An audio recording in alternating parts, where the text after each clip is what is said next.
नमस्कार दोस्तों, आज हम अपने वीडियो के माध्यम से आपको बताने जा रहे हैं गर्भावस्था के 5वें महीने में किस प्रकार के लक्षण और आपको किस प्रकार के शारीरिक बदलाव दिखाई देंगे और साथ में आपके बच्चे का विकास किस प्रकार से होगा। प्यारी बहनों, 17वें से 20वें सप्ताह के दौरान आपके शरीर में किस प्रकार का बदलाव होगा और आप किस प्रकार से महसूस करेंगी और किस प्रकार का आपको खान पान करना है, उसके बारे में आज हम अपने वीडियो में आपको बताएंगे। जैसे जैसे गर्भावस्था का समय बढ़ता है वैसे वैसे शरीर में कई प्रकार के बदलाव होते हैं। गर्भ में शिशु का विकास होने के चलते पेट बढ़ने लगता है, वहीं कुछ शारीरिक परेशानियों का सामना भी करना पड़ता है। तो चलिए जानते हैं कि किस प्रकार के लक्षण हमारे शरीर पर दिखाई देंगे। थकान होना, गर्भावस्था के 5वें महीने में थकान होना आम लक्षण है। पीठ दर्द होना, गर्भाशय में शिशु का आकार बढ़ने के कारण पीठ के निचले हिस्से में दर्द होने की समस्या आम हो जाती है। सिर दर्द होना, कई बार गैस और कब्ज की समस्या के कारण औरतों को सिर दर्द की समस्या भी हो जाती है। नाखून कमजोर पड़ना, इस दौरान नाखूनों पर भी असर पड़ता है। इसके कारण आपके नखून कमजोर हो जाते हैं और टूटने भी लगते हैं। मसूड़ों से खून आना, गर्भावस्था के 5वें महीने में अधिकतर महिलाओं को मसूड़ों से खून आने की समस्या दिखती है। इसके लिए डरने की जरूरत नहीं, ये हार्मोनल बदलाव है। फिर आप विटामिन के की कमी के कारण भी ऐसा महसूस कर सकते हैं, इसलिए आप अपने डॉक्टर से सलाह जरूर लें। सांस लेने में तकलीफ होना, प्रोजेस्टेरोन हार्मोन के बढ़ने के कारण ज़्यादातर गर्भवती महिला को सांस लेने में तकलीफ होती है। इसके अलावा वजन बढ़ने के कारण भी सांस लेने में दिक्कत हो सकती है। योनि से सफ़ेद पानी आना, योनि से सफ़ेद स्राव आ सकता है। बिना दुर्गंध का सफ़ेद व पिस्चिल, न ज़्यादा गाढ़ा न ज़्यादा पतला स्राव, बिना जलन, खुजली या दर्द के आए तो ये सामान्य सी बात है। परंतु अगर इसके विपरीत आपको कोई लक्षण दिखाई दे तो आप डॉक्टर से जरूर सलाह करें। टखनों में सूजन आना और पैरों में दर्द होना, गर्भावस्था के 5वें महीने के दौरान पैरों में दर्द और सूजन आ जाती है।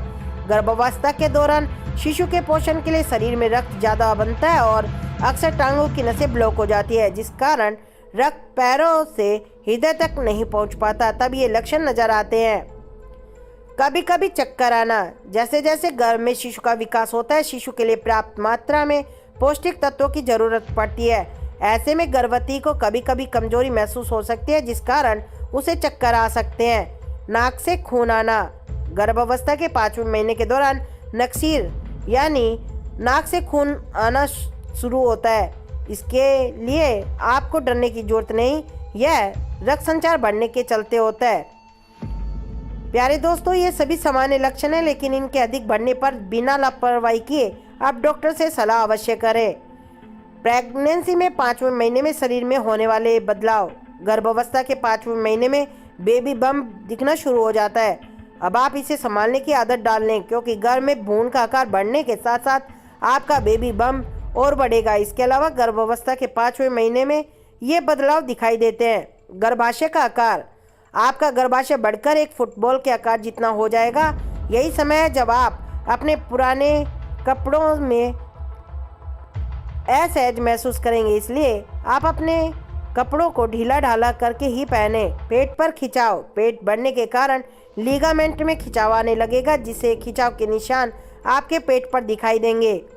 बालों में बदलाव, गर्भावस्था के 5वें महीने में आपके बालों में भी बदलाव महसूस होगा। आप पाएंगे कि अचानक से आपके बाल मोटे हो गए हैं और इनका झड़ना भी कम हो गया है। बहुत भूख लगना, इस महीने में गर्भवती महिला को पहले की तुलना में ज़्यादा भूख लगने लगती है। आप जानते हैं गर्भावस्था के 5वें महीने में बच्चे का विकास और आकार, इस महीने के अंत तक गर्भ में शिशु करीब 6.5 इंच का हो जाता है। एक स्वस्थ शिशु का गर्भ में वजन करीब 226 ग्राम होता है। 5वें महीने में शिशु की त्वचा पर रक्त वाहिकाएं दिखनी शुरू हो जाती हैं। हड्डियां और मांसपेशियां पूरी तरह से विकसित हो जाएंगी। अब शिशु गर्भ में अंगड़ाइयां और जमाइयां भी ले पाएगा। अगर शिशु लड़का है तो इस महीने तक उसके अंडकोश विकसित हो जाएंगे, और अगर लड़की है तो उसका गर्भाशय विकसित हो जाता है और उसमें अंडे आ जाते हैं। शिशु के सीने पर निप्पल दिखने लगेंगी। फिंगरप्रिंट बनने लगेंगे। मसूड़ों के अंदर दांत बनने लगेंगे। किडनी पूरी तरह से काम करना शुरू कर देगी। गर्भावस्था के महीने में देखभाल। गर्भावस्था के 5वें महीने में क्या खाना चाहिए? ज़्यादा से ज़्यादा तरल पदार्थ का सेवन करना गर्भावस्था में बहुत ही ज़रूरी है। इसके लिए आप खुद को ज़्यादा हाइड्रेट रखें और ज़्यादा से ज़्यादा पानी पिएं और तरल पदार्थ का सेवन करें। प्रोटीन से भरपूर खाद्य पदार्थ खाएं। बच्चे के विकास के लिए प्रोटीन जरूरी है। इस स्वस्थ गर्भावस्था के लिए दूसरे और तीसरी तिमाही में 21 ग्राम अतिरिक्त प्रोटीन लेने की सलाह दी जाती है। इसके लिए आप दाल, पनीर, सोयाबीन व अंडा सेवन में जरूर लाएं। सलाद का सेवन करें। हरी पत्तेदार सब्जियों को सलाद के रूप में खाएं। टमाटर व खीरे खाएं, इससे आपको बहुत ही फायदा होगा। फल खाएं। गर्भावस्था में फलों का सेवन बहुत ही जरूरी है। हरी सब्जियां लें। भले ही बहुत सारी सब्जियां रोजाना खाकर आप ऊब जाएं, लेकिन अपने नन्हे के लिए आपको जरूर से जरूर इसे खाना होगा। आयरन की आपूर्ति के लिए आप पालक व ब्रोकली का सेवन करें। साबुत अनाज लें। गर्भावस्था में साबुत अनाज का सेवन करना बहुत ही जरूरी है।